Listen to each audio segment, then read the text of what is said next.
नमस्कार दोस्तों।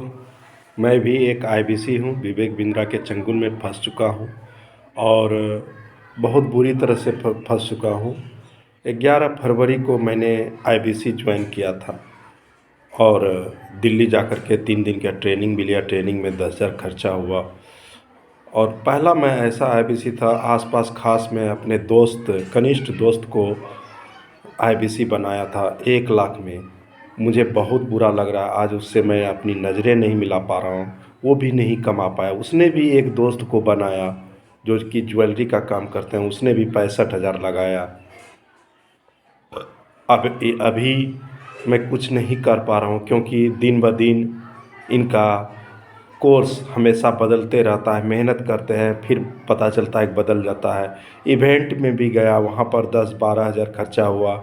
टीएमसी में भी गया, वहाँ पर भी 10-12 हज़ार खर्चा हुआ। डेली ऑफिस जाने में भी खर्चा होता है। लीड अपने से जनरेट करना पड़ता है। मुझसे झूठ बोल करके आईबीसी बनाया गया। उसके बाद बोला गया कि अगर आपका पैसा रिटर्न करना है तो आप दूसरे को बनाओ। मैं जाकिर जी से आईबीसी बना था। जाकिर जी को मैंने बोला था कि मुझे अपना एक ऐप बनवाना है, गेमिंग ऐप, क्या आप बनवा सकते हैं? हाँ सर, आप बनवा सकते हो, आप पहले आईबीसी ज्वाइन कर लो, आपको सारा जानकारी मिल जाएगी। तो इस तरह से मुझे आईबीसी बनाया गया था। आईबीसी एक पूरा स्कैम है, मैं इसके बारे में पूरी जानकारी दूंगा। आईबीसी बनने के बाद उसमें 30-40 कोर्स से दिया जाता है। किसी का अमाउंट 30,000 रहता है, किसी का अमाउंट 60,000 था, किसी का 1 लाख से ऊपर भी था। तो वो कोर्स के साथ साथ वह एक बिजनेस कंसल्टेंट बनता था। उसको ट्रेनिंग सिखाया जाता था, यानी कि स्कैम करने का तरीका सिखाया जाता था। लोगों को कैसे अपनी ओर आकर्षित करें, कैसे वो कॉल कट नहीं करें। बनाने के बाद, और एक बात मैं फिर दोहराना चाहता हूँ, आईबीसी बनने के बाद मुझे पता चला कि बार बार विवेक बिंद्रा अपने भाषण में बोलते थे कि जितना आप रेवेन्यू करोगे उसका 33.33% के हिसाब से आपको कमीशन मिलेगा। नहीं मिलता है दोस्त, नहीं मिलता है। 33% नहीं मिलता है। मैंने 1 लाख का रेवेन्यू किया, 70,000 का 33% मिला। ये कहाँ का इंसाफ है? ये कहाँ का इंसाफ है? मात्र 20-21 हज़ार मुझे मिला। ये कहाँ का इंसाफ है कि 1 लाख का 21 हज़ार मिलता है? तो ऐसा नहीं है। आईबीसी की पूरी जर्नी मैं आपको बताता हूँ। लीड जनरेट करने के बाद उससे रजिस्ट्रेशन करवाना, वेबिनार में अटेंड करवाना, कस्टमर अगर कन्वर्जन नहीं हुआ, पैसा आपका लीड में आपका लगा और आपका लगने के बाद 1 महीने तक अगर वह कस्टमर आपके अंदर में क्लोजिंग नहीं हुआ, यानी कि उसने पेमेंट नहीं किया, तो वह लीड कस्टमर का डिटेल बड़ा बिजनेस ले लेती है। और कोई आईबीसी अगर बड़ा बिजनेस से लीड लेती है तो 50 रुपया के दर प्लस जीएसटी के दर से, यानी कि 59 रुपया एक लीड पर, वही लीड जो हमसे लिया है वही लीड फिर दूसरे आईबीसी को दे देती है। वो भी क्लोजिंग नहीं कर पाया तो फिर 1 महीने के बाद दूसरा उसका लीड वापस बड़ा बिजनेस के पास चला जाता है। फिर कोई तीसरा आईबीसी लेता है, यानी कि इसका लीड उसके पास, उसका लीड उसके पास, पैसा बड़ा बिजनेस को देते रहो, देते रहो, देते रहो। विवेक बिंद्रा मोटे होते रहो, होते रहो। तो ये है विवेक बिंद्रा का असलियत। आज तक मैंने सोशल मीडिया पर कभी लाइव नहीं आया, मेरा चेहरा सूख गया, मैं कभी इस तरह से बात नहीं करता था, लेकिन आज मैं आपसे बात कर रहा हूँ क्योंकि मुझे भी संदीप माहेश्वरी जी का कमेंट सुन कर के मुझे लगा कि मुझे भी वीडियो बना करके अपनी आप बीती सुनानी चाहिए। मेरा घर भागलपुर पड़ता है, भागलपुर ब्रांच में। यहाँ 950 आईबीसी हैं।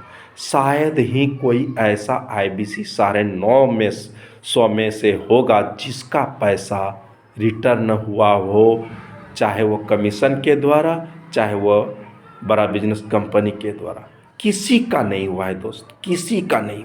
950 आईबीसी सारे अपने अपने पुराने कामों पर या पुराने काम छोड़ करके जो इस काम में आए थे, आज मजदूरी कर रहे हैं, को टोटो चला रहे हैं, कोई प्राइवेट कंपनी में जॉब कर रहे हैं, कोई नाश्ता का दुकान था तो वह आज मजदूरी कर रहे हैं। ऐसा हाल कर दिया है विवेक बिंद्रा ने। तो समझ सकते हैं, एक ब्रांच भागलपुर ब्रांच बिहार में, वहाँ पर 950 IBC हैं और एक भी पैसा नहीं कमा रहे हैं। तो आप समझ सकते हैं किस तरह का ये स्कैम है।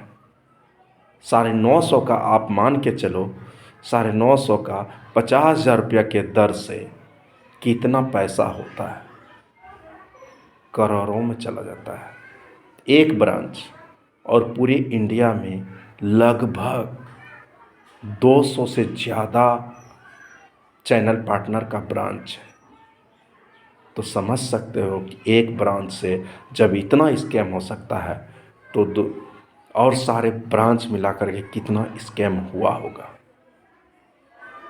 इसमें वही कमा रहे हैं जो लोगों को बेवकूफ़ बनाना प्रोफेशनल तरीके से जानते हैं। होना भी चाहिए, विवेक बिंद्रा के साथ ऐसा होना चाहिए। गरीबों का पैसा इस तरह से नहीं। एक मैं अपनी आप बीती बता रहा हूँ, मेरे सामने ही एक मुंगेर की महिला आई हुई थी। वो रो रही थी चैनल पार्टनर के पास, मनीषा मैम है उसका नाम। उसके पास रो रही थी कि सर मैम, मैंने अपना सारा जेवर गिरवी रख करके IBC बनी हूँ, घर वालों से बातें छुपा करके बनी हूँ। आज वह बोल रहे हैं कि जेवर लाओ, तो मैं कुछ नहीं कर पा रहे हैं। पूरा रो रही थी, मैं आत्महत्या कर लूँगी। मेरे आँख में आंसू आ गया। मैंने उसको ढांढस बंधाया कि मैम आप मेहनत कीजिए, मेहनत का फल ज़रूर मिलेगा। उस समय मुझे मालूम नहीं था उतना ना कि ये बड़ा बिजनेस में हो क्या रहा है, क्या चल रहा है। बिलियनियर ब्लूप्रिंट डिप्लोमा जब लॉन्च हुआ तो मुझे खुशी हुई। 2 महीना कड़ी मेहनत करने के बाद वह कोर्स बंद हो गया। उसके बाद मेरा धीरे धीरे इस पर से विश्वास उठता गया और आज यहाँ तक हूँ कि आज कुछ नहीं कर पा रहा हूँ। घर वाले, पड़ोसी वाले, गांव वाले पूछते हैं बड़ा बिजनेस में क्या किया, लखपति बने, करोड़पति बने। जहाँ जाता था आसपास खास पर ध्यान था, सभी के पास चर्चा करता था। मेरे द्वारा 4 क्लोजिंग हुआ है, 3 तो मेरे आसपास खास ही हैं और एक बनारस के राजेश कुमार को बनाया जो कि ATM में सिक्योरिटी गार्ड थे। मुझे बहुत बुरा लग रहा है कि मेरे द्वारा 4 लोग बुर्बक बने हैं। मैं अपना पैसा निकालने के चक्कर में 4 लोगों को इस धंधे में, गोरख धंधे में फंसाया। इतने बड़े संवैधानिक पद पर बैठे हुए विवेक बिंद्रा को ऐसा नहीं करना चाहिए। ऐसे सभी का पैसा रिटर्न करना चाहिए। अगर वह अपना इज्जत नहीं तो उनको जितना भी वर्ल्ड रिकॉर्ड है उसको लौटा देना चाहिए। दिखावे का वर्ल्ड रिकॉर्ड बनाते हैं। अब तो पता चल रहा है उसने दूसरी शादी भी कर लिया, जो कि किसी को पता नहीं था। पहली पत्नी से नहीं मन भरा, दूसरी शादी कर लिया। दूसरी पत्नी ने भी उस पर केस दर्ज कर दिया। तो ऐसे सब लोगों के पीछे मत पड़ें। मैं आगे भी अपना पोस्ट डालूँगा और अच्छी तरह से IBC के बारे में बताऊँगा, पूरी डिटेल के साथ बताऊँगा IBC क्या है। धन्यवाद।